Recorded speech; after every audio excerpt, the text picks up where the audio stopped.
Chapter 16. Konrad jogged down the staircase, out the door and down the front steps.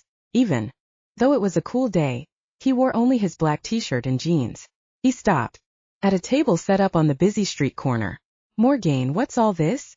Morgane nodded toward the table covered with plates of cookies, loaves of bread, cakes, and tarts. Gwyneth stood in the gutter, talking to a couple of women in a car. She held up one finger to the car behind, which had stopped at the same traffic light, and rolled down its window to see what was going on. Morgane grinned. We're having a bake sale to help pay your rent. Gwyneth backed away from the cars and skipped over to the table. Konrad was taken aback. Pay my rent? Why? Because you're flat broke, sugar, Gwyneth answered. Huh, how did you know? Oh yeah, you're psychics. Not only that, but Roz confirmed it for us. He tried to keep his temper under control. I wonder what gave her the idea. That I'm a charity case. It's not charity. We're not giving you our money, Gwyneth said. Minor detail. Morgane laid a hand on his arm. Look, we wanted to help, so we all put our heads together and hatched this idea. Roz knew you wouldn't take charity, but you've done so much for us. Roz? At that moment, Roz opened the door and came trotting down the stairs with another plate. Yes, lover. He waited until she arrived at the table. The smell of warm oatmeal cookies wafted up to his nose. You organized this? We all did. Why? Didn't you see the eviction notice on your door this morning? He stuffed his hands in his pockets and kicked at the sidewalk. I saw it. Was going to wait until Jason and Mary got back before I took it seriously. He's the landlord after all. Yes, but we didn't want Dottie on your case. He nodded. She can be a nuisance. But you didn't have to do this. Gwyneth chimed in. We wanted to. Besides, it's fun. It's one of those things that brings neighbors and kin together. The front door opened again, and Nathan jogged down the steps with a few dollars in his hand. When he got to the table, he said, Sorry, I don't bake, big guy. But I can eat my weight in Toll House cookies. He handed a 5 over to Morgane, and she handed him a plate of cookies. Where's my change? She gaped at him. You want change? Nathan stared at the plate. $5 for 8 cookies? Roz placed a hand on her hip. We're doing this for our friend and neighbor. Nathan, don't be a cheapskate. He stared at the cookies. Fine. But they'd better be good. Gwyneth smirked. Oh, they're good all right. Don't be surprised if y'all come back for more. Nathan sniffed and examined the cookies. I don't see any special ingredients. Gwyneth returned to the opposite side of the table. They were baked with love, silly. We wouldn't put any wacky tobacco in them. He sniffed them again. Well, they sure smell good. I guess I'll just have to take my chances. He peeled back the cellophane and stuck the plate under Konrad's nose. Here, try one. Konrad laughed. Sure, buddy. Don't mind if I do. Gwyneth looked over her shoulder at the street. Oh, another red light. I'll take the oatmeal ones this time. They smell too good to pass up even without a spell on 'em. She grabbed the plate and sidled up to the car window, calling out, Y'all want something delicious? The guy in the car grinned like a love-struck teenager and rolled down his window. Spell. Nathan dropped the cookie in his hand back onto the plate. Morgane waved him off. Don't worry. It won't work on you. I worded the spell so that only human beings who could afford them would be susceptible. First, we were giving one free with every purchase. Nathan smirked. Good idea. Well, it was until the same cars drove around the block and wanted more every 5 minutes. Nathan held the plate in front of her. Can you add a few words to make my boss give me a raise? Then I'll bring them into work. Morgane whirled on him. Oh, just eat the damn things. Roz patted her on the shoulder. Relax. I'll get back inside and make another batch of normal ones. Gwyneth's sales pitch seems to be working just fine. Without a spell. Morgane pouted. Yeah, her sex appeal's in overdrive. But we're making boatloads of money, so it wouldn't be right to complain. You don't need to complain. You're every bit as pretty as she is, Nathan said. Everyone stared at him in shock. He shrugged. What? Morgane recovered first. I think I heard you give me a compliment and it wasn't followed by some kind of smartass remark that negates the whole thing. You seem to need one. She rolled her eyes. And there it is. Roz and Konrad were making out on her sofa when she heard a knock on her door. They reluctantly broke their lip lock. Before I answer it, would you mind closeting yourself in my bedroom again, just in case it's my dimwit stepfather? Sure, if I have to. I think it's best until after the case. Konrad removed himself as Roz crossed to the door. She glanced over her shoulder to be sure he was out of sight and then opened it. Of all the people she hadn't expected, Mary, her best friend, rushed in to hug her. I couldn't wait to get home. I've missed you so much. Roz welcomed the firm embrace and almost cried. She was so glad to see her. Oh, Mary, I'm so glad you're back. I've missed you too. A lot. Well, tell me what's going on. Are you still seeing Konrad? Roz turned toward her bedroom. Hey, sweetie, it's okay. You can come out. He's here. Mary strode to meet him as he rounded the corner and gave him a big hug too. Great to see you, Mary, Konrad said. Is Jason home? I need to talk to him. Yeah, he should be upstairs talking to Dottie. His face fell. Oh, I'll wait a while then. Is anything wrong? Roz groaned. You could say that. Konrad's been arrested for a crime he didn't commit, and posting bail wiped out his bank account. He was a little late on his rent, and Dottie sent him an eviction notice yesterday. Mary gasped. What? You've got to be kidding me. Sorry, Mary, Konrad said. It's no joke. I can't friggin' believe it. I'll be right back, guys. I'm going to have a word with Jason and his aunt. Roz didn't stop her. She flew out the door and up the stairs. Konrad yelled. Wait. Mary didn't even slow down.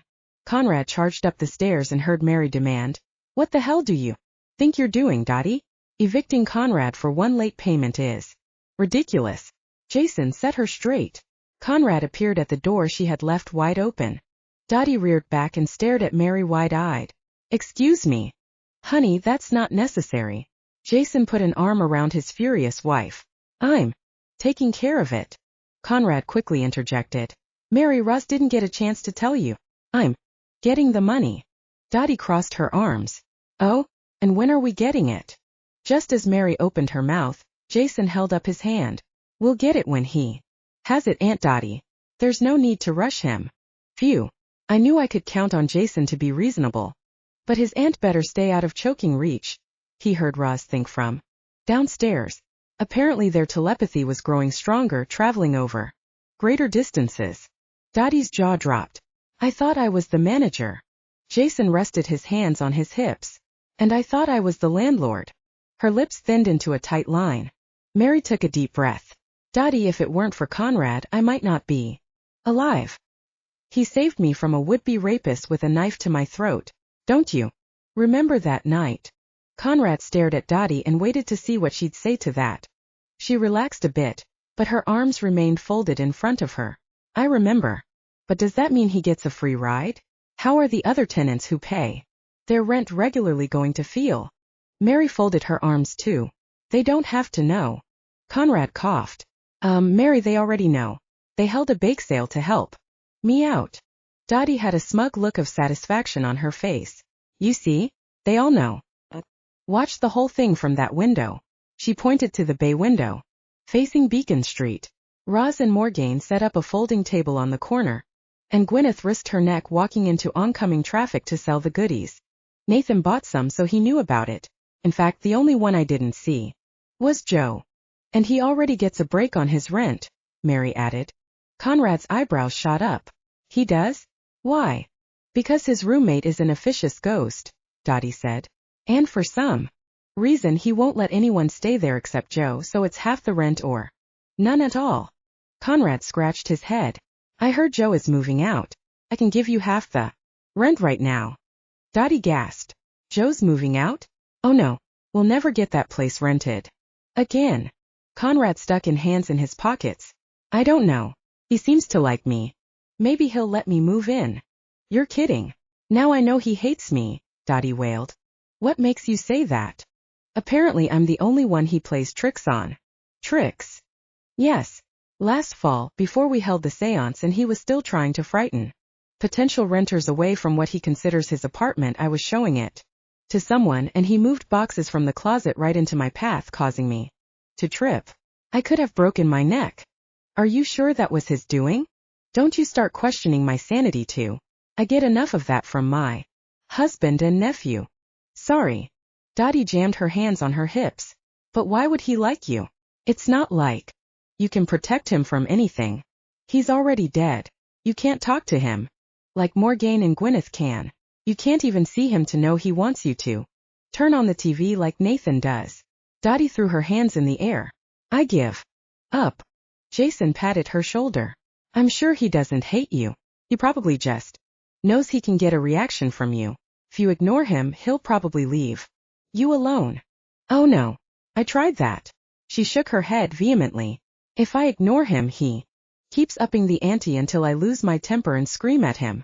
What does he do? Konrad asked. Irritating things. He sees me waiting for the lottery numbers to be read with my ticket in hand, then causes static on the TV. He turns the oven off as soon as I put a roast in. He shakes up my cans of soda in the fridge. Konrad bit his lip. Don't laugh, don't laugh, don't laugh. Jason sighed. I don't know what to tell you, Aunt Dottie. There's nothing we can do about a ghost.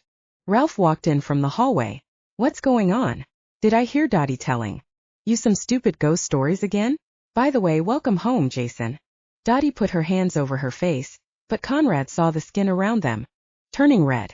Jason and his uncle clasped hands and patted each other's backs in a man hug. At last, Dottie balled her fists and yelled, I can't do this anymore.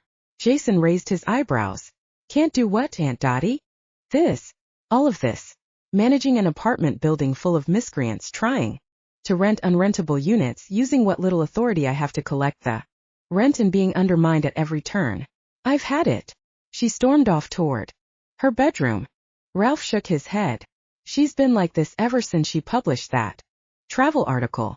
Now she wants to take off in an RV and tour destinations all over the country. Mary and Jason spoke at the same time. She published the article? What article? Konrad asked. Ralph scratched his chin. When we were in the Caribbean scouting hotels for Jason and Mary's honeymoon, Dottie found her calling. She had a ball touring the various facilities and grilling the managers. Later she used all her notes to write an article describing each place in detail and submitted it to a few travel magazines. Dottie strode back into the living room with a magazine in her hand. And not only did a magazine offer me a good paycheck for it, the editor wanted me to write more. Jason took the magazine from her. That's great. Is it in this issue? Page 23, she announced proudly. Ralph cleared his throat. Jason, after you get settled, there's something I'd like to discuss with you. Sure. Give us a couple of hours to unpack. When you're free, can I speak with you too? Konrad asked. If it's about the rent, don't worry about it. Jason clapped him on the back. My wife's right. If not for you, she might not have survived the attack in the alley.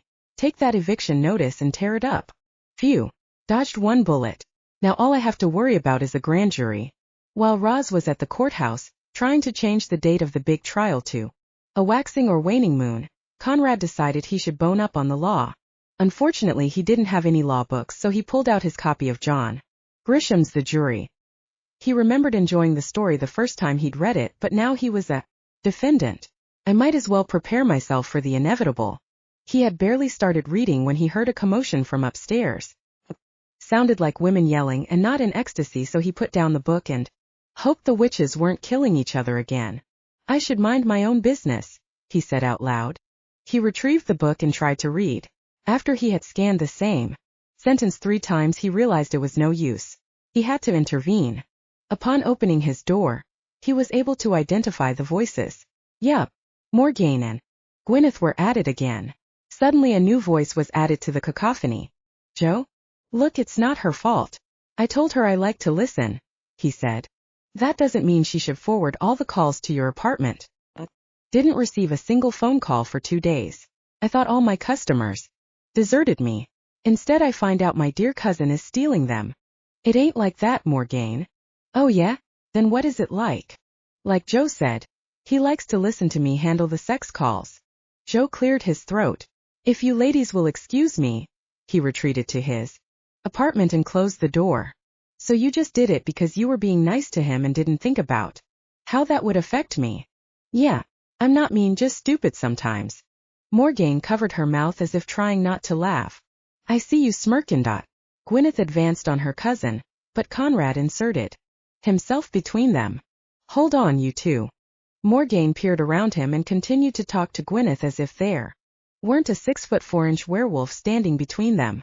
Why not just invite Joe to our apartment? I can't. Why not? On account of he gets horny from all the dirty talk coming out of my mouth. Then he just has to start. Konrad cleared his throat. Not to change the subject or anything, but I thought Joe was moving out. He is. What? Morgaine seemed shocked. I thought you changed his mind. Well, he changed it back. Konrad folded his arms. It might be for the best. You two have been fighting ever since he moved in. You were the best of friends before that. Isn't that true? He looked from one witch to the other. I never heard fights in the hallway before. At last Morgaine answered. We've had our disagreements, but not like this. Gwyneth sniffed. You liked me better when you were my teacher. Now I find I can do things on my own that you can't, like writing dirty books. Morgaine lowered her voice. Yeah, how will you do that if Joe moves out and can't correct your grammar for you? I'll think of something. Maybe Konrad here can do it. You used to be teacher, didn't you, Konrad? He held up both hands and took a step back. I'm not getting involved in anything that might make one of you furious or my girlfriend insecure. Ah. Gwyneth tipped her head. Y'all are a right stand-up guy, Konrad. I wish I had someone as dedicated to me as y'all are to Roz. What about Joe? Morgaine asked. That was just sex. Aha. You finally admitted you were just using him. Did not. Did too. Dottie appeared at the stair landing and called. What's going on up there? Gwyneth leaned over the railing. None of your bees. Konrad slapped a hand over Gwyneth's mouth. Just a little disagreement. Dottie, I'm sure the girls will work it out. Well, do it quietly, for God's sake. I can't hear myself think. As soon as the door slammed, Morgaine snorted. Dottie thinks. Konrad smiled. I guess now that she's a magazine writer, she needs to use her brain. Gwyneth's eyes widened. She's a what? A writer. Gwyneth practically flew down the stairs. Not bad for a witch without a broom. Morgaine groaned. Konrad scratched his head. Maybe I shouldn't have told her that, since she was looking for someone to edit her books. What's that, Chad? Morgaine cupped her ear. He says Dottie will do it. He heard her offer to help Jason write his memoirs. Konrad stuffed his hands in his pockets. I'm sorry. I totally didn't see that coming. No worries. Morgaine tipped her head. Hang on, Chad has something else to say. She chuckled. He said that once Dottie reads Gwyneth's erotic novels, she'll probably jump Ralph's bones, and maybe that'll help her relax. Hey, can you ask Chad something for me, since you're talking with him right now? Morgaine paused a moment and laughed. He said, sure. Go ahead and ask him yourself. He's invisible, not deaf. I'll just let you know what he says in response. Oh, okay.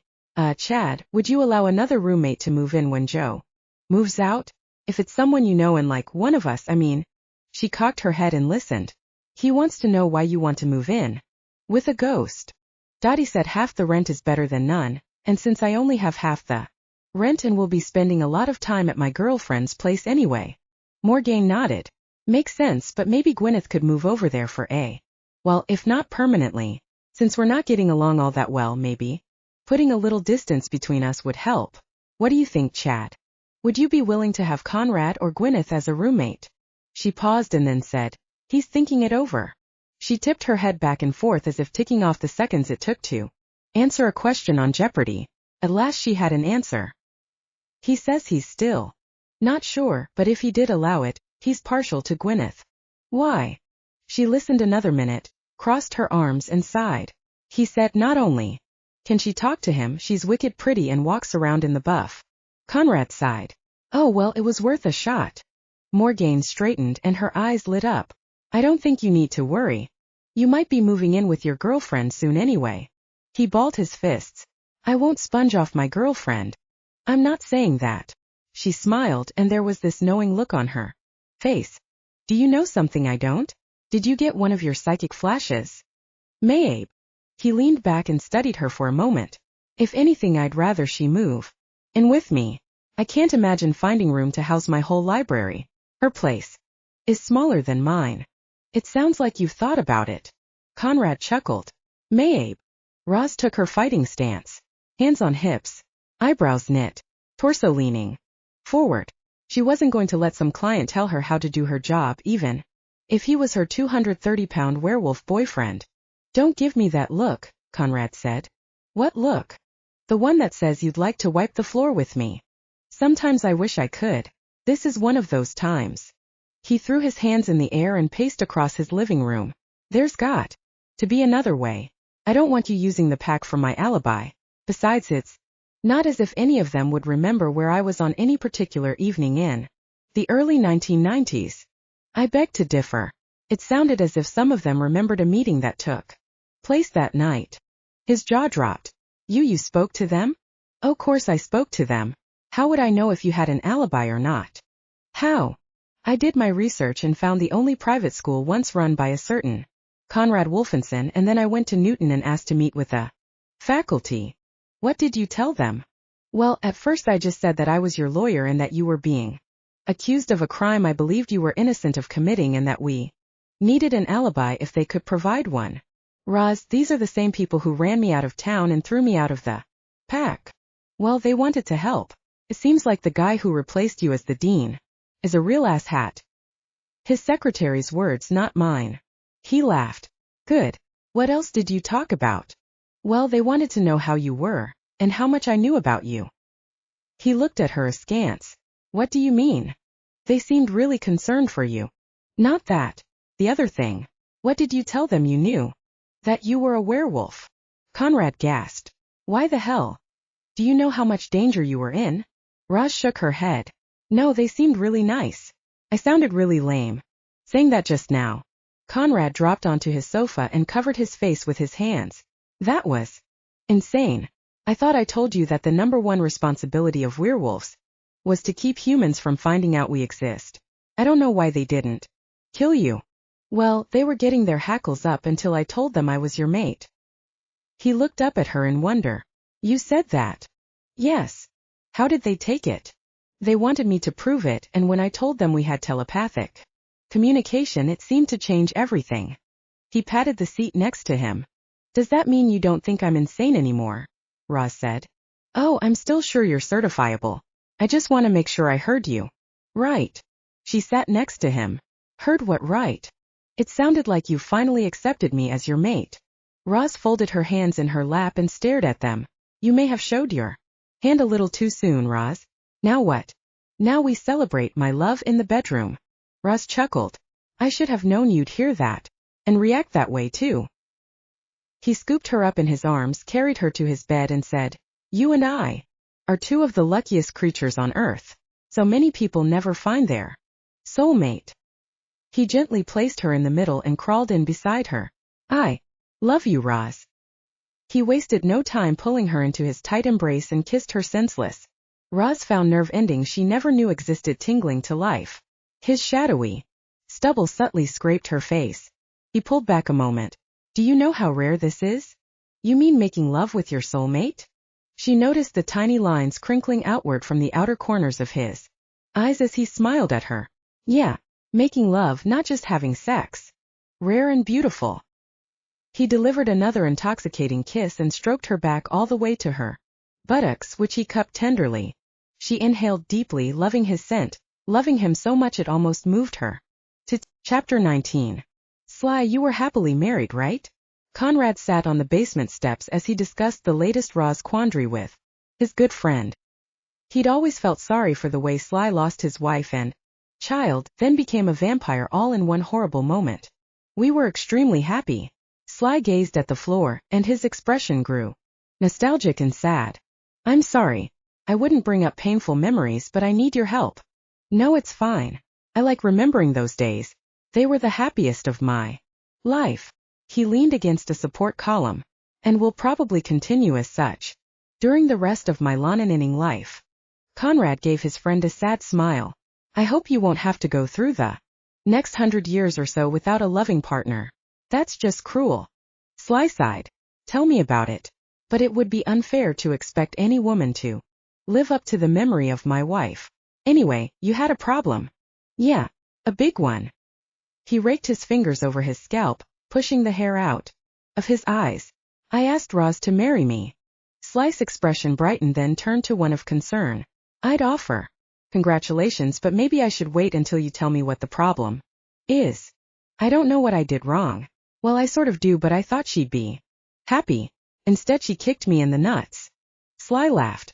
Ah, you got a feisty one. That's the best kind. You'll never be bored. Konrad scratched his head.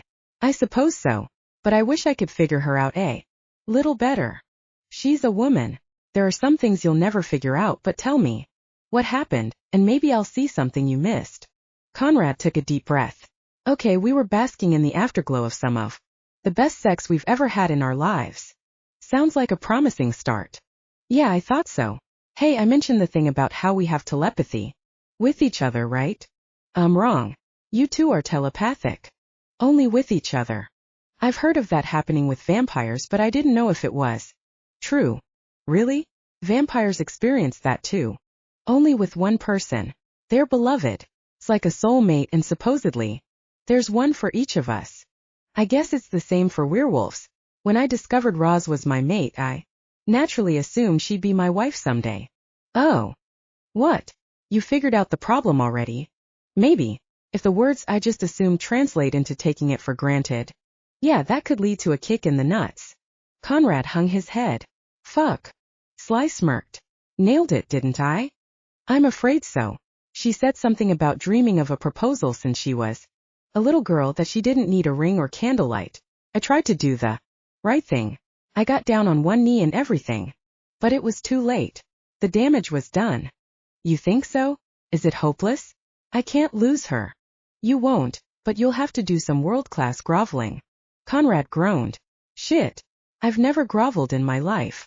If she means that much to you, then you damn well better prove it to her.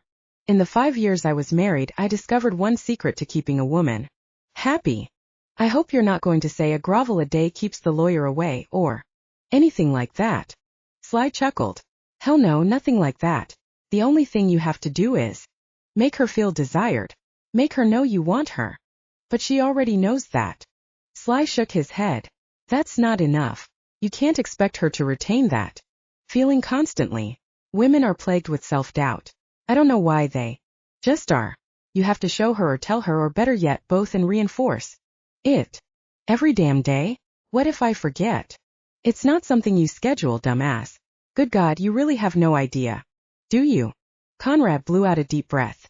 I guess not. Look. Sly sat on the step next to him. Send her flowers. Slip a mushy card under her door. Do whatever you have to do to make her realize you love her, want her, and that you're sorry. Is that what you mean by groveling? Exactly. Oh, that's not too bad. I can do that. I can't afford to send expensive flowers, but I can buy a card. Great. You can always pick flowers. The more effort you go to, the more it shows you care. Where do you pick flowers in the city? Sly smirked. Some bush in an unfenced yard, I guess. If you borrow one rose, they'll never miss it. And for some reason, a single rose seems to mean as much to women as a dozen. That's one of those things we'll never figure out. Konrad stood. Okay. Thanks, buddy. I think I know where I'll take my midnight run tonight. Yeah? Where? There's a public rose garden on the Fenway. Roz awoke the following morning, pulled the covers over her head, and groaned. Never had a man driven her to drink before. The night before she thought she had a point. Now she just felt stupid. But talk about being taken for granted. I wasn't even worth the effort of a genuine, heartfelt proposal. Last night's tears and the lump in her throat resurfaced. Her logical side took over again. How could he know she wanted a romantic proposal? It wasn't as if he could read her mind.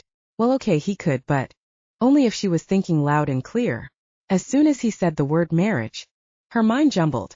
Now she couldn't quite remember why.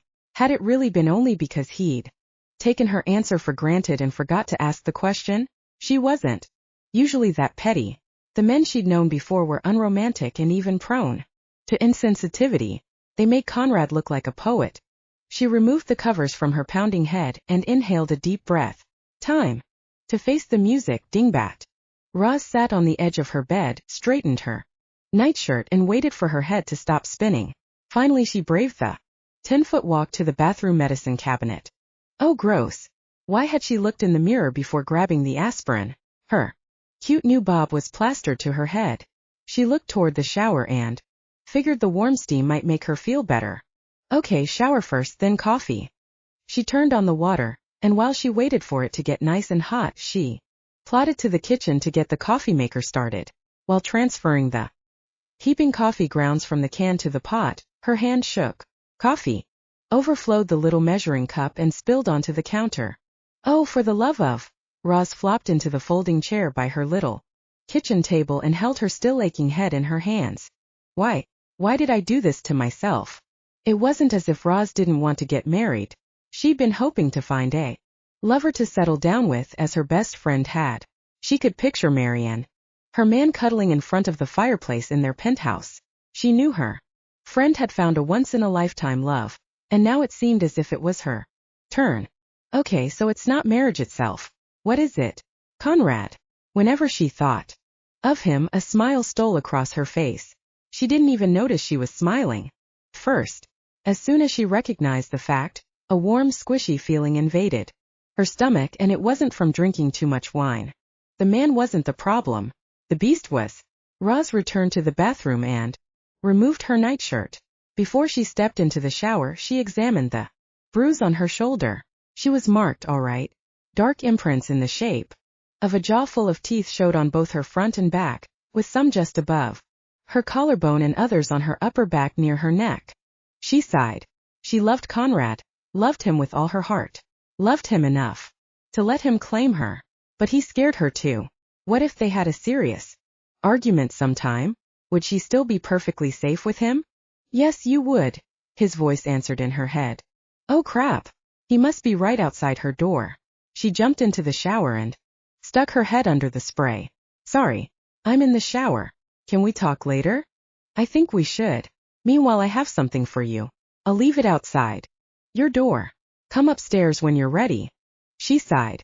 Part of her had worried that he'd be angry after she went off on him, but even though he was the animal, she seemed to be the one easily irritated.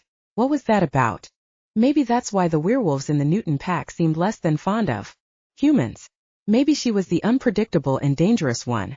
She snorted at that, but something about the notion rang true. Any one of the werewolves could subdue her in a second, but maybe they didn't want to. It would call attention to them. She saw what happened with Konrad. When she was being threatened, even slightly, he had to jump in and defend her. She could imagine that situation would get tiring. After she turned off the water and towel dried her hair, she put on her fluffy robe and took another look in the mirror. Better. Her eyes seemed a little more awake. Glazed but awake. She burped. A dinner of popcorn and wine didn't cut it, but she was out of rocky road. She hoped her rationale that popcorn was low in calories had saved her from committing diet suicide. Somehow she knew that paired with an entire bottle of Chablis, her dinner might not have been as low calorie as she'd hoped. Too late now. She walked barefoot to her bedroom and looked in her closet for something to wear. Nothing jumped out. Her brain was too fuzzy for decisions, so she just tossed on a pair of sweatpants and a matching hoodie. At least they were pink and she could tell herself she looked feminine. Oh yeah, Konrad left something at the door. As soon as she donned a pair of socks, she trotted into her living room and opened her door to the hall. Rose with a note lay on her threshold. She picked up the gorgeous American Beauty rose and smelled it. Its scent was sweet and seductive. Roz opened the note and read, I'm sorry. Please forgive my insensitivity. I love you and always will. Nathan opened his door and wheeled his bicycle into the hall. He glanced at the rose and note in her hand and said, What did he do? What makes you think? Because he left gifts outside your door and because last night when I let him out, he looked dejected as hell. Oh.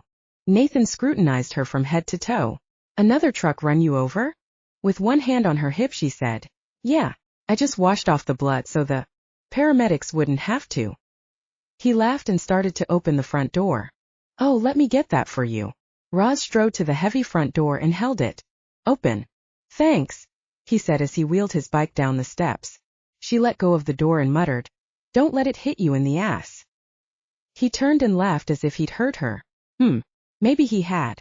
She kept forgetting that everyone in this building had freakishly acute senses, especially her wolfman.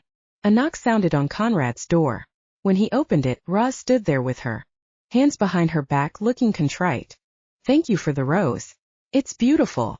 Not nearly as beautiful as you. She turned her head to the side and snorted. I mean it. I'm so sorry, Roz. I had no idea how that came across until later.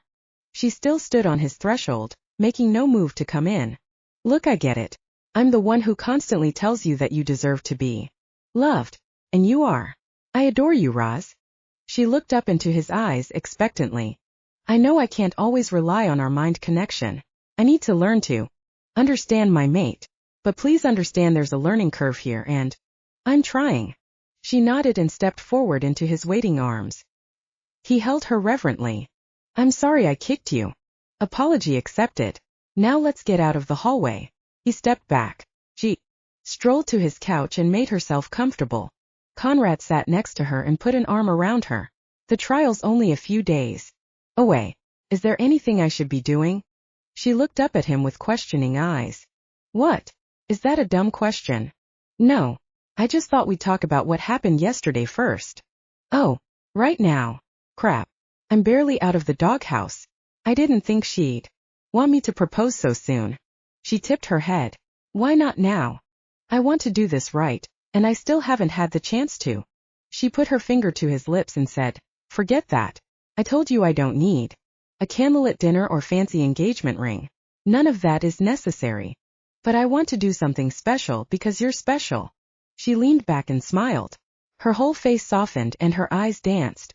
Whenever she smiled just for him. He stroked her hair. I love you more than anything. You know that, right? She glanced at her lap. Yes, I know. Okay, good. Keep remembering that. One of these days I'll show you how much you mean to me. That's a promise. Why not now? Because you'd always wonder if I did it because you wanted me to. No, I thought of something that will take a little planning. If you can be patient. It might be better to wait until after the trial anyway. You might prefer not to be engaged to a jailbird for who knows how many years. She nodded. Okay, so what did you want to do? Talk about the trial. We probably should. What kinds of questions should I expect? She dragged her feet up onto the couch and hugged her knees, looking more like a little girl than his attorney. You might never have to testify. Seriously? Could they possibly put me in jail without giving me a chance to defend myself? That's not what I meant. Sometimes the evidence can be disputed and the lawyers can create enough reasonable doubt on their own without the defendant ever having to get on the witness stand. How can you do that? Well, we found the 2 guards who had been at the museum that night, and they'll be asked to point out the gunman who tied them up if either of the thieves are in the courtroom. You're expecting them to cooperate? To say they don't see the guys. They'll be under oath. But didn't you say before that the public wants someone to hang? Won't they be tempted to point to me just because I'm the defendant? No. I'm sure they'd prefer to convict the guys who really did it. They won't want an innocent man going to jail while letting the real thieves off the hook. Okay, but what if they get confused? It's been a long time and sometimes people see what they want to see. According to their police report descriptions, you're about as far from the men they saw as you can be. Both were under 6 feet tall and you're what? 6'6". He chuckled. No, only 6'4". Huh, only 6'4".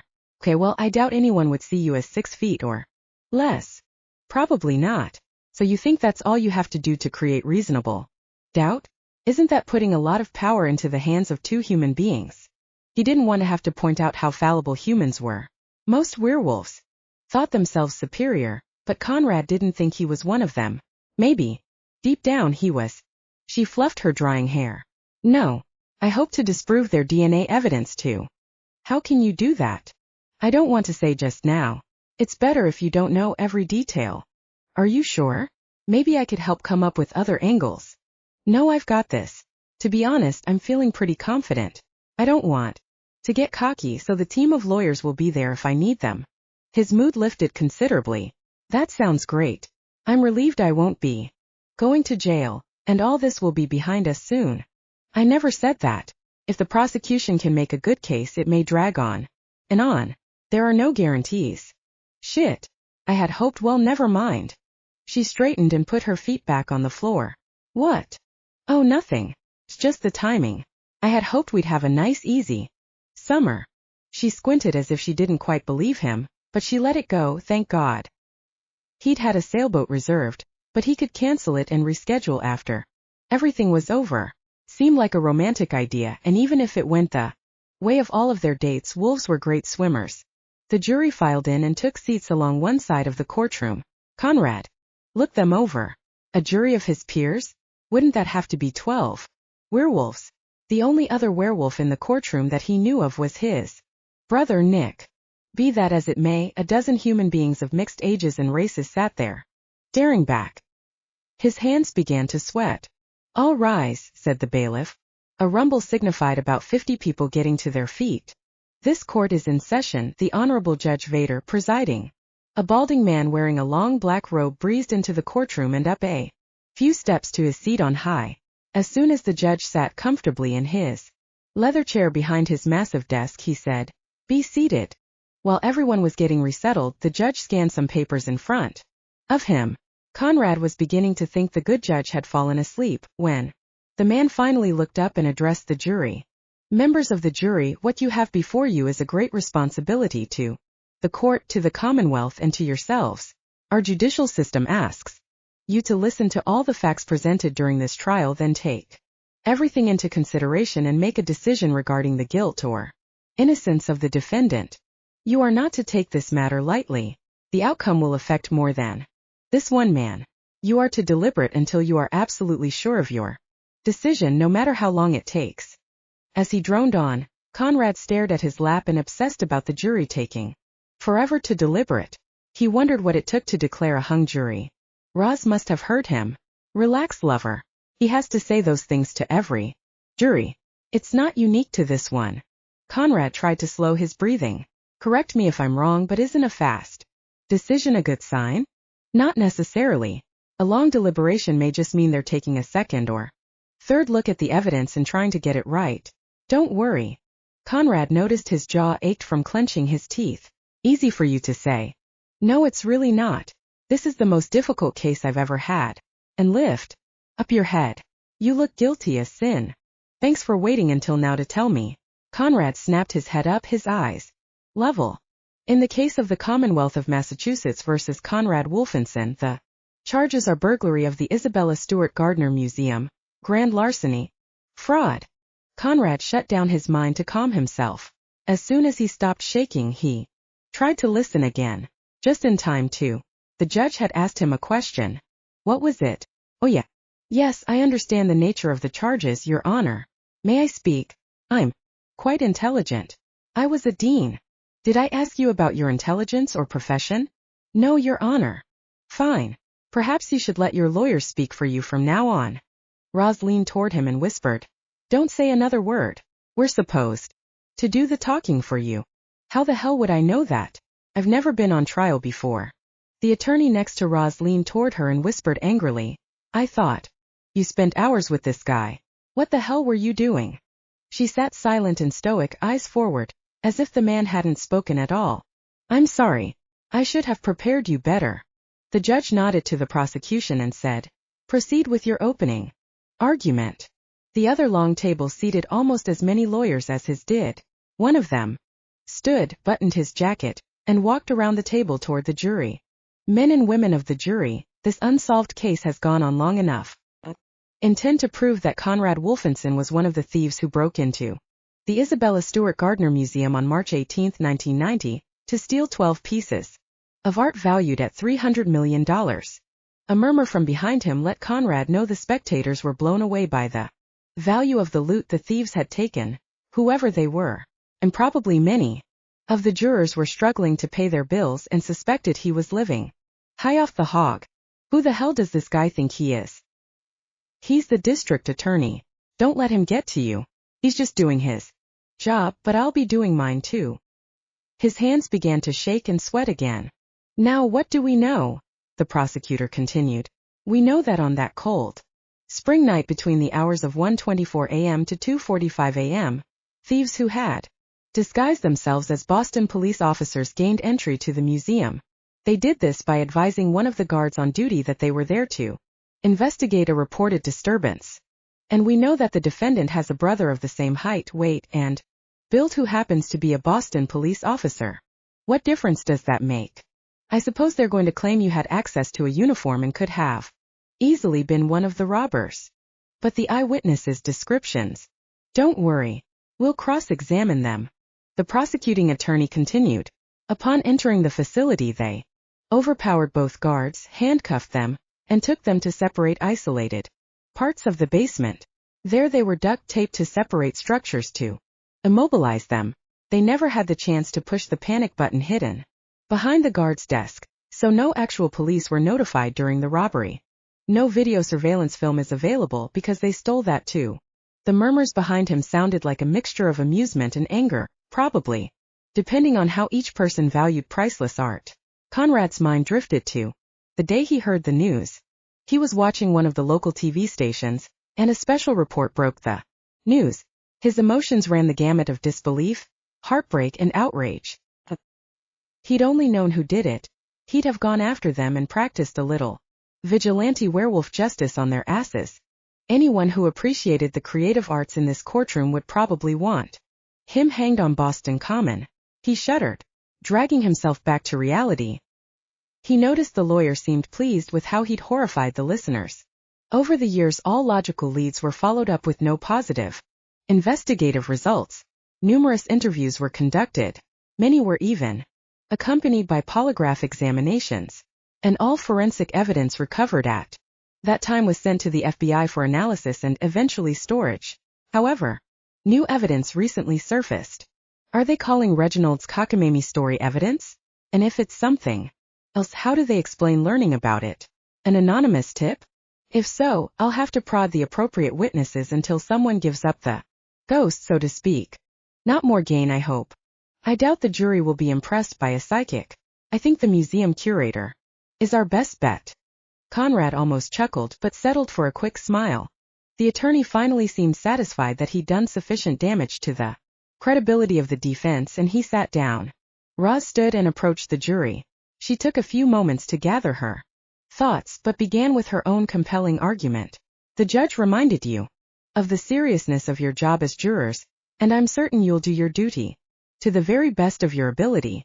But I'd like to quote a statistic that may shock you.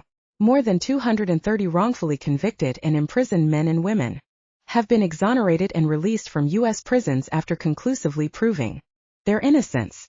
The prosecution mentioned having DNA evidence that would conclusively prove my client guilty. I maintain it's that same evidence that will prove his innocence. When had the DA said that? Konrad realized it must have been when he was daydreaming, imagining his conviction. Furthermore, I intend to prove their anonymous tip was faulty and the evidence was planted long after the incident. DNA can be used to convict a guilty man or used to frame an innocent one. The district attorney failed to mention the guards' descriptions of the robbers. These men stood face to face and toe to toe with the perpetrators before they were taken to the basement and bound with duct tape. This is what they said on March 18, 1990. One suspect was a white male, late 20s to mid-30s, between 5'7" and 5'10", medium build, dark eyes, and short, cropped black hair. The other suspect was a white male, early to mid-30s, 6 feet to 6'1", broad-shouldered but lanky from the waist down, with dark eyes and black hair a little longer in back, rounded off just over the collar. Good girl. Those descriptions couldn't possibly be me. We're not out of the woods yet, Roz answered him. The DA will point out that they were wearing fake mustaches and could have been wearing wigs and dark contacts. He could say you were younger than 20 and must have grown over the years. I'm just hoping he doesn't, and no one on the jury will think of it. Fuck. I'm so screwed. Chapter 20. When Roz sat down, the district attorney called his first witness, a Boston police lieutenant. She had expected that the DA would use someone credible to introduce and verify the prosecutor's bullshit evidence. What is your role with the police department, sir? I'm a detective. Very good. And are you familiar with this? The DA held up a plastic bag for the courtroom to see and then handed it to the lieutenant. Yes, this is the evidence I collected at the museum. Where exactly? The DA pressed. It was attached to some shelving in the basement of the Isabella Stewart Gardner Museum. And what exactly is in the bag? A small shred of duct tape and 2 strands of hair. Thank you. He returned to his seat. It was Roz's turn and the judge said, the defense may cross-examine the witness if you'd like. Roz stood and strolled toward the police detective. Can you describe the hair strands you entered into evidence, Lieutenant? I'm not sure anyone in the courtroom could see exactly what they look like. Certainly if I couldn't from my seat up front, I doubt anyone else could. She glanced at the DA who appeared disinterested as he took notes. Yes. They were 2 long blonde hairs. Long and blonde, you said, right? Right. How long? The lieutenant scratched his head. About 2 feet. Roz raised her eyebrows as if the information were a significant surprise. She hoped it would give the jury a clue that it should be 2 feet? Not 2 inches. 2 whole feet. She held her hands about 2 feet apart. Like that. He nodded and said, yes. People whispered behind her. She heard a couple of titters. Those were good signs. She was planting doubt. Thank you. As she returned to her seat, she said, that's all. The witness was excused. The DA called his next witness. As soon as the man was sworn in and seated, the DA wasted no time. Where do you work? I work for the Federal Bureau of Investigation, in the DNA testing lab. Very good. And do you recognize this evidence? He held up the small plastic bag and walked it over to the witness. Yes. It appears those are hair strands I tested. The DA held the bag aloft again. Let the record show this is the same evidence identified by the Boston police detective that he testified had been gathered at the crime scene. He laid the bag back down and paced with his hands behind his back. Now tell me, after testing the evidence, did you find a match? Not an exact match, no. Roz held her breath. She hoped the witness would leave a large enough hole to poke through. How close a match did you get? The witness leaned back in his seat, as if feeling confident. 99.9%. The DA raised his eyebrows as if impressed. My, that's very close. Can you explain to whom the close match belonged and why it might be so close but not exact? The witness cleared his throat and sat a little straighter. The closest match was to a Boston police officer named Nicholas Wolfensen. I see. And can you surmise why it would be a close match but not exact? The witness matter-of-factly said, if the hair belonged to an identical twin, it would test that close. There's no other way 2 people could be so close a match? None that I've heard of. Thank you. That's all. The judge offered Roz the opportunity to cross-examine the witness. Should I? What can he say that will make any difference? Even if the man doesn't know about Konrad's twin, the DA will just prove it later. She stood. No questions at this time, Your Honor. Roz, this is looking bad. She took in a deep breath. Have patience. The witness was excused, and the prosecutor called his next witness. The name snapped Konrad out of his telepathy with Roz. Nicholas Wolfensen. Shit. Roz, what can you do to get Nick out of this? Nothing. He can be declared a hostile witness, but I hope he'll just answer the questions honestly. But Roz, the business. What if they ask him about our business? It'll come out that I'm a thief. I was relieved that they couldn't bring up the prior arrest, but by that time, Nick was on the witness stand and the bailiff held the Bible for him. He placed his right hand on it. Do you swear to tell the truth, the whole truth and nothing but the truth, so help you God? Nick glanced at Konrad quickly and said, so help me God. That's not what was asked of you, the judge said. Bailiff, would you repeat the question? Do you swear to tell the truth? I do, Nick interrupted, and he didn't look happy about it. The DA asked him his profession, and Nick stated that he was a Boston police officer. As an officer of the law, I imagine you'd know what court proceedings are like. Why did you answer the first question in such a vague manner?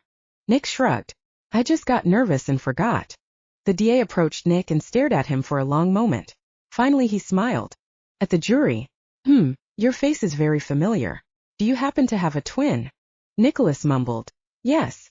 Speak louder, please. His lips thinned and he spit out the word, yes. Is he or she in this courtroom? Nick nodded. Aloud, please. Yes. Nick's glare should have given the DA pause. Hell, it might have. Unnerved Superman. Konrad knew his brother wouldn't shift and eat the prosecutor. Talk about exposure. Please point to your twin. Nick gave a half-hearted nod in Konrad's direction. It's hard to interpret a head nod. Did you just indicate that the defendant is your twin? Nick almost growled the word yes, making Konrad even more nervous. And you're identical twins, isn't that true? Nick bit his top lip and let out a deep breath. As far as we know. And were you asked for a sample of your DNA at some point? Yes. They took a cheek swab. And isn't a cheek swab as much a match for a hair sample as any other human cell? I wouldn't know. Of course. You're not an expert. But I'm willing to bet the expert in this case would verify that. Roz stood and called out, objection.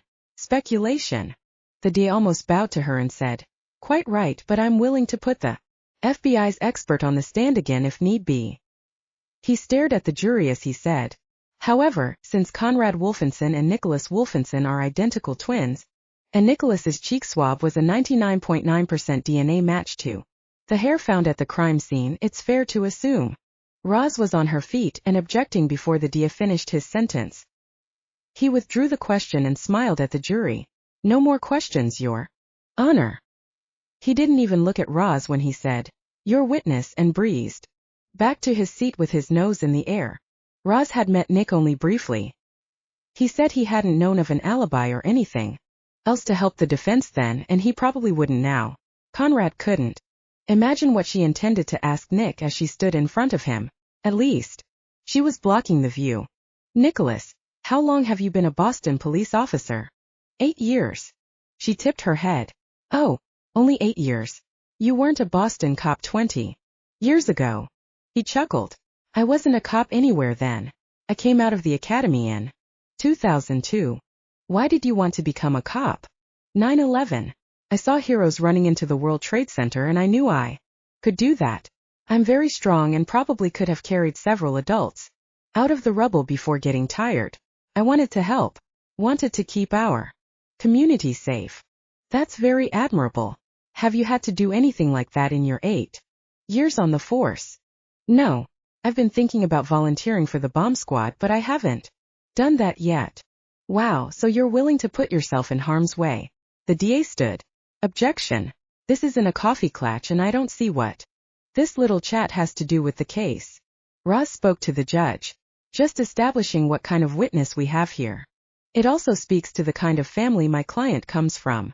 The judge overruled the objection, but warned her to stay on track. Okay, so in your years as a police officer, have you ever run into cases where evidence had been falsified or planted? Yeah, plenty of times. Really? It happens a lot. Well, not on a daily basis or anything, but it's not uncommon. Someone who's holding a grudge might plant evidence to put away a rival, or a guilty suspect. Might try to throw us off his trail and onto someone else's. I see. So it's perfectly plausible that someone who had a grudge against my client or someone who wanted suspicion diverted to someone else could have gotten hold of and planted some of my client's hair, then called in an anonymous tip. The DA leaned toward the other attorneys at his table and whispered furiously. Ha, that rattled them. Good. Yeah, I'd like to see them explain their anonymous tipster was a ghost. Roz said she had no more questions, and Nick was allowed to leave the witness stand. He didn't leave the courtroom, however. He sat behind Konrad and put a hand on his shoulder. Konrad clapped his own big hand over his brother's and held on to him for a moment of support. All we need is reasonable doubt, right, Roz? I'd like a solidly doubtful jury before they go to deliberate. When I get to call our witnesses, it shouldn't be a problem. Are they here? One of them is. I'd hoped both would be here by now. Can you stall until they're both here? I can try. The judge asked the DA if he had another witness and he said, none at this time. Does the defense have any witnesses to call? Good. You're up, Roz. She rose and said, yes, Your Honor. But one of my witnesses hasn't arrived yet. May we recess until all are here? The judge fidgeted in his chair and asked, does it make any difference if they're all here at the same time? I think so, Your Honor. Fine. 10-minute recess. The judge banged his gavel and Konrad let out a deep breath of relief. All the lawyers reached for their cell phones. Roz looked behind herself for the first time since the trial had begun. Sure enough, Jerkface was there, and he was moving toward her through the crowd as People were filing out for their cigarette breaks. Ah crap, she mumbled. What's wrong? Konrad asked. Stan's here. Your stepfather? The one and only. Listen, when he gets here, please don't say a word. Not even to defend me. You mean I can't punch him out? No. Are you sure? I'm sure. Come on, just one little punch in the face. Not in the middle of a courtroom. Maybe later. I'll let you know. Stan finally came within speaking distance. Roz, how do you think you're doing? Just fine, thank you. Stan straightened and put his hands in his pants pockets. Frankly, I think you could use a little advice. Nope, I've got all the help I need, she said. A couple of the other lawyers noticed the interaction and were watching, despite being on their phones. His brows knitted and his lips thinned. She recognized his brewing anger and figured she had two choices. She could placate him, which wasn't going to happen, or she could ignore him and hope he went away. He wouldn't like the second option, but as far as Roz was concerned, he could raise his voice all he wanted, and he'd only embarrass himself. She shuffled the papers in front of her and leaned forward to speak to Madison, the only lawyer who wasn't talking to someone else.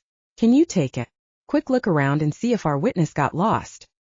He nodded and was about to leave when the head partner, Jordan, ended his phone call and spoke up. He's in the building. I just called downstairs and they're letting him through security now. Thank goodness, Roz said. Who's up next? Stan asked Jordan. Roz didn't know whether to be insulted or relieved. As the two of them chatted, she picked up her pencil and drew a couple of stick figures with frowns on their faces in the margin of her legal pad. She added a rifle to one's hand, pointing at the other. She glanced at Konrad, who looked amused at her drawing. He picked up the pencil lying next to her and added hair to the figure with the gun. It was a little longer in the front than the back. He added bullets coming out of the gun, flying toward and hitting the other figure. When he erased the eyes and replaced them with X's, she chuckled telepathically. She added a few drops of blood, and their masterpiece was complete. Before anyone could see it, she flipped the paper over.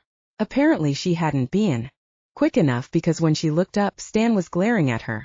People began drifting back into the courtroom, and thankfully Stan retreated to a bench far behind them. The bailiff walked down the center aisle and over to Roz. There's a whole bunch of people who say they're witnesses for the defense, he whispered. Everyone was still talking and moving around, so Judge Vader banged his gavel. Let's get this show on the road. Are your witnesses here, Miss Wells? She turned to see about a dozen people filing in and standing at the back of the courtroom, including Wendell, Lois, Barrett, and a few other wolves who weren't with them the day she visited the private school. She smiled broadly and glanced over at Konrad. He looked like he was in shock. She stood. Yes, Your Honor. They're here. Well then, get on with it. Call your first witness. Roz called the first guard. She noticed the other guard had sat beside him, which was good, but she was more curious about what the pack had in mind. An alibi, maybe? At that point, Roz didn't even care if the prettiest one said she was with Konrad all night. She just wanted to win this case. First of all, to keep her lover out of jail, and second, to tell Stan to shove it up his ass. The guard was sworn in, and Roz had only one real question, but she might stretch it into 2 or 3 just for fun. We've heard the descriptions you gave to the police several years ago. Do you stand by those descriptions, or is there anything you'd like to change? No, nothing I'd change, he said. Did you get a good look at the men who bound you the night of the theft? Mean a really good look? Yes. As you said earlier, I was standing toe-to-toe with them. As soon as I realized they weren't who we thought they were, I began making mental notes about their size, build, and coloring. I looked for any visible marks or tattoos that might be helpful in identifying them, but didn't see any. Very good. So even though it's been 20 years, you'd recognize. The DID jumped up and said, Objection. Leading the witness. The judge nodded and said to Roz, Can you rephrase? Absolutely, Roz said. She turned back to the guard. Would you recognize the thieves if you saw them again? I'm pretty sure I would. I mean, they're older and everything, but if they didn't have plastic surgery, I'd remember their faces. Good. Do you see either of them in this courtroom? The guard took a good look around. No, I don't think so. Okay, let me be specific. She turned to Konrad. I'd like the defendant to stand, please. Konrad rose up to his full 6'4" height, and held his head high. Could the defendant be one of the men you saw? The guard chuckled. No way. He's too tall, light-skinned and light-haired. And I can't see his eye color from here, but I don't think they're dark brown. Thank you.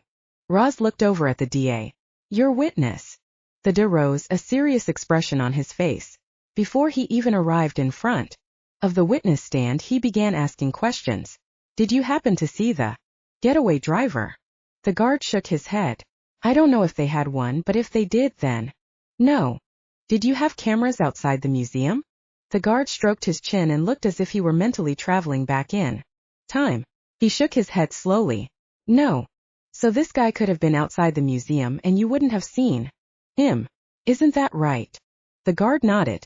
Yes, I guess so. Thank you, that's all. Konrad's nerve endings tingled when Roz leaned toward one of the other lawyers, said something and excused herself. Where the hell are you going? Relax, I'm just following up on a hunch.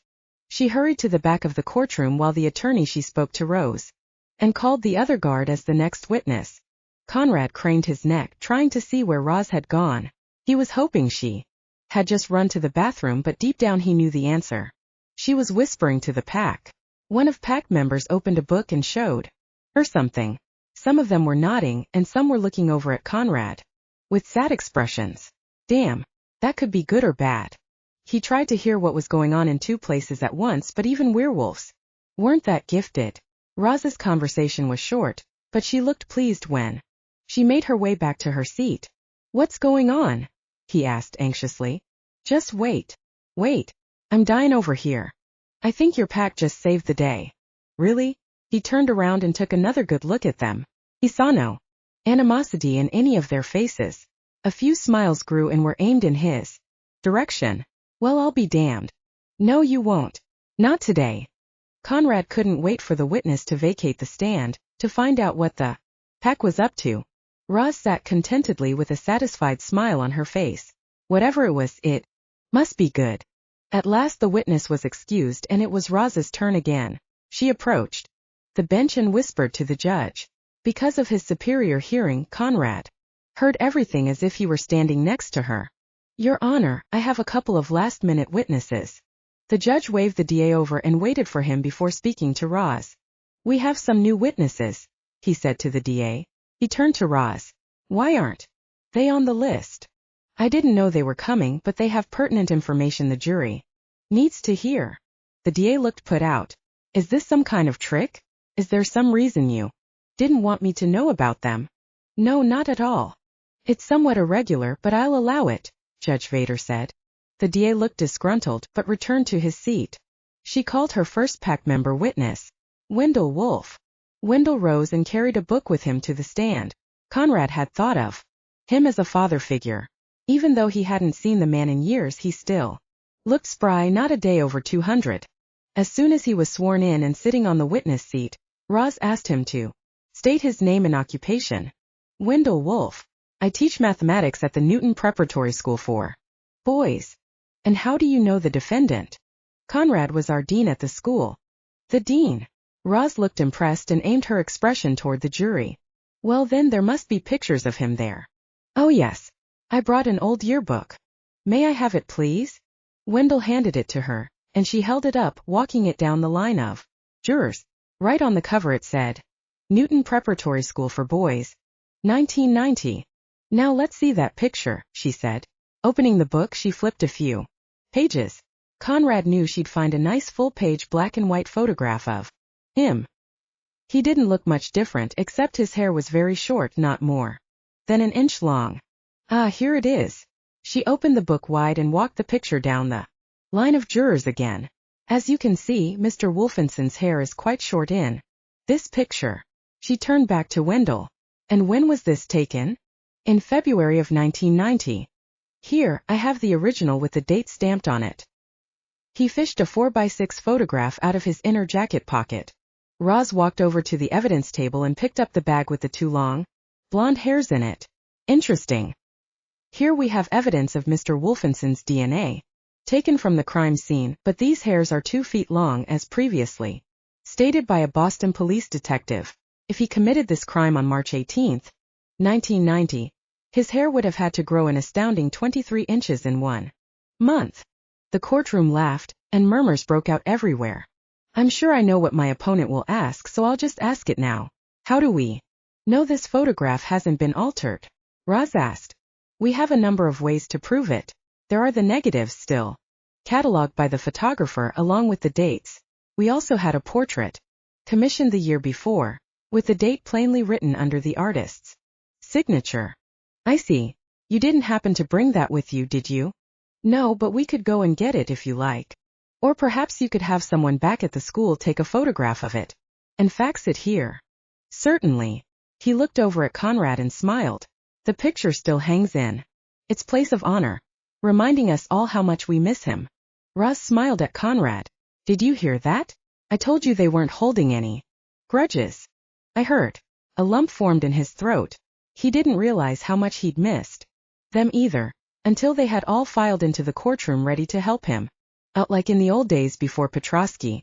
The next words he heard astounded him so much he wasn't sure he'd heard right. So if I'd called you as a character witness, it sounds as if you'd have given him a good review. Absolutely. We'd really like to have him back. What about Petrosky? I guess there's no better compliment than that. Is his position open? Roz asked. It is now. The board of directors decided that his replacement wasn't the kind of man the school needed. Mr. Wolfensen is. Roz let out telepathic sigh. All the courtroom saw, though, was a confident attorney saying, your witness. Only Konrad heard her silently add the word